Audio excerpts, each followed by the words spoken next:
Hello प्यारे बच्चों, कैसे हो आप।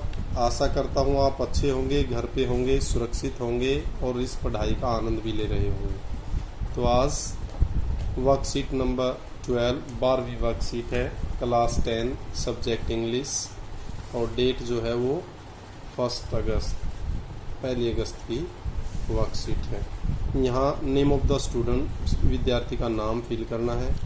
Name of the class teacher, यहाँ कक्षा अध्यापक का नाम। Clear.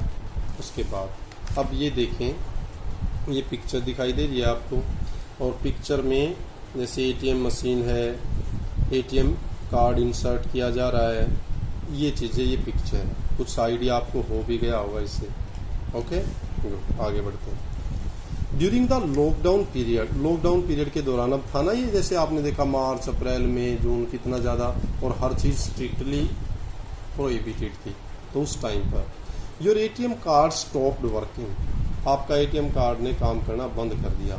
As it got deactivated after its date of expiry, कि उसकी एक्सपायरी डेट आ गई, आप बैंक में विजिट नहीं कर पाए, जिसके कारण ये क्या हो गया, डीएक्टिवेट हो गया।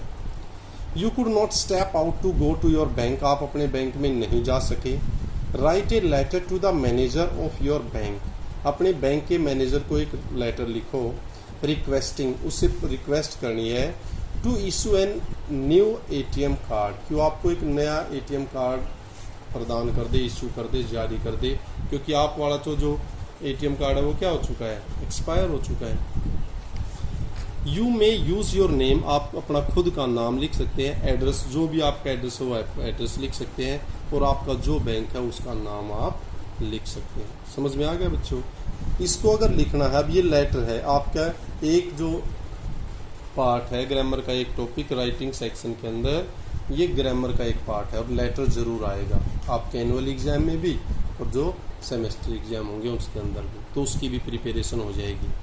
अब लिखते कैसे हैं, पहले वो चीज़, here is a format you would like to use. अब ये फॉर्मेट होता है जिसको आपको यूज करना होता है वाइल राइटिंग ए लेटर। सबसे पहले क्या होता है, सेंडर्स नेम, जो भेजने वाला है, अर्थात आप लेटर अगर लिख रहे हो तो आपका नाम, अगर पेपर में दिया हुआ है, गिवन है, तो वही नाम लिख दो। जैसे आपने उसको कह दिया you are Ravi, you are Amisha, you are Reena, तो आप अपना नाम लिख दें। अगर उसमें दिया हुआ है यू आर बता दिया, suppose you are, imagine you are, वो आपका एड्रेस होता है। एनुअल एग्जाम में हमेशा नेम गिवन होता है, नाम दिया हुआ होता है। अगर नहीं दिया तो आप अपने पास से लिख सकते हैं, लेकिन एग्जाम के दौरान हमेशा आपको आपका नाम दिया होता है। और वो कैसे पता लगता है, वो उसमें ही होता है सपोज यू आर या यू आर राहुल, ऐसे। तो पहले वो नाम जो दिया हुआ वही लिख देंगे। सेंडर्स एड्रेस, भेजने वाले का नाम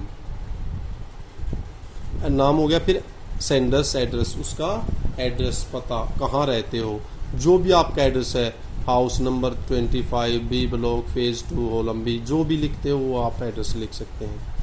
नेक्स्ट है डेट, जिस दिन भी आप लिख रहे हो, मान लो आज कितनी तारीख है, 1 अगस्त है, तो 1 अगस्त 2020 ऐसे लिखते हैं। आगे डेट, फिर वो मंथ और फिर ईयर। क्लियर। ये लिखने की जरूरत ना, तो ये लिखने की जरूरत, तो इसकी जगह नाम लिखो, इसकी जगह एड्रेस लिखो, इसकी जगह डेट नहीं लिखनी है, ये लिख दो। क्लियर। फिर उसके बाद रेसिपिएंट्स एड्रेस, जिसको मिलना है, अब किसको लिखेंगे हम लेटर, मैनेजर को। प्रिंसिपल को लिखना होता, जिसको भी लिखना है, फिर उसका एड्रेस, द मैनेजर। फिर क्या है, रेसिपिएंट्स एड्रेस, कहाँ है वो बैंक का नाम, वो बैंक कहाँ है, वो डिटेल आपको लिखनी है। फिर सैल्यूटेशन, डियर सर, आपको पता है तो सर, मैडम अगर लेडी है तो वहाँ आप कहेंगे मैडम। क्लियर।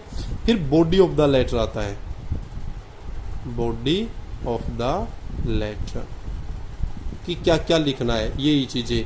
भाई लॉकडाउन पीरियड था, आप विजिट नहीं कर पाए, एक्सपायर हो गया, नया इशू करे, वो होता है बॉडी ऑफ द लेटर। फिर आता है लास्ट में थैंक यू, फिर योर्स सिंसियरली, फिर अपना साइन कर दें और यहाँ आपका नाम। बताओ बच्चों, समझ में आया या नहीं आया। समझाने की तो ये चीज़ थी। लेकिन कुछ बच्चे कहते रहते जी बताओ कैसे लिखेंगे। एक मैं लिख के दिखा रहा हूँ, वैसे सबको कॉपी नहीं करना है, आपको अपने आप अलग अलग लिखना है। एक मैं लिख के दिखा रहा हूँ, ओके, देखते हैं। चलो, तो ये मैंने एक लिखा है, वो आप जैसे मेरा नाम जयवीर है तो ऊपर लिख दिया जयवीर। ये एड्रेस कोई भी आप एड्रेस लिख सकते हो, B26 ओलंबी कला ब्लॉक B फिर 2, और भी कुछ है तो वो आप लिख सकते हो। एक लिख के बता रहा हूँ। तो आपका नाम हो गया, फिर एड्रेस हो गया, ताकि क्लियर हो जाए। फिर लिखनी थी डेट, ये डेट लिख दी, वो नहीं लिखना आपको DAT है नो, ये इतना। फिर जिसको लिखना है द मैनेजर, कोई भी आप बैंक जो भी है, HDFC SBI है, पंजाब नेशनल बैंक है, वो आप बैंक का नाम, कोई एड्रेस है वो लिख दो इस तरह। नेक्स्ट, डियर सर और मैडम सैल्यूटेशन में। Next, I have been a regular customer of your bank for 10 years. मैं पिछले 10 साल से आपके बैंक का एक नियमित कस्टमर रहा हूँ। This time my ATM card's expiry date fell during lockdown period. इस बार जो मेरे ATM कार्ड की जो एक्सपायरी डेट थी वो लॉकडाउन पीरियड के दौरान हुई, अर्थात लॉकडाउन पीरियड में आई है। ड्यू टू दिस लॉकडाउन, इस लॉकडाउन के कारण I could not visit to the bank, मैं बैंक को विजिट नहीं कर सका। सो इट स्टॉप्ड वर्किंग, इसलिए इसने काम करना बंद कर दिया।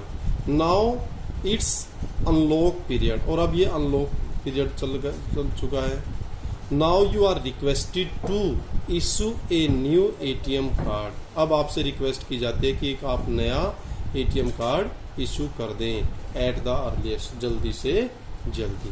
Thank you, your sincerely, sign कर दे और फिर नीचे नाम लिख दे JAIVER। बताओ समझ में आया नहीं? अगर इसी में बीच में ऐड करना आपको माई अकाउंट नंबर, तो आप वो भी बता सकते हैं। तो my existing account number is clear. तो ये आप वैसे भी आपको अपना ATM अगर इस तरह कोई दिक्कत आ जाती है उस पर भी आपके लिए ये काफ़ी यूजफुल रहेगा।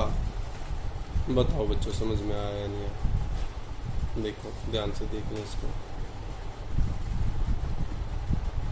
ओके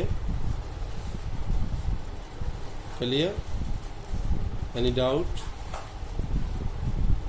तो बस एंजॉय करते रहें, पढ़ते रहें, पढ़ाते रहें, सीखते रहें, सिखाते रहें। Keep on enjoying, keep on learning. Thank you. किसी चीज़ की कोई तनाव, कोई टेंशन नहीं लेनी है। कोई अगर कोई दुविधा है, कोई क्वेश्चन पूछना है, कोई गाइडलाइन लेनी है तो कमेंट बॉक्स में डाल दें। Thank you, thanks a lot, thank you everyone.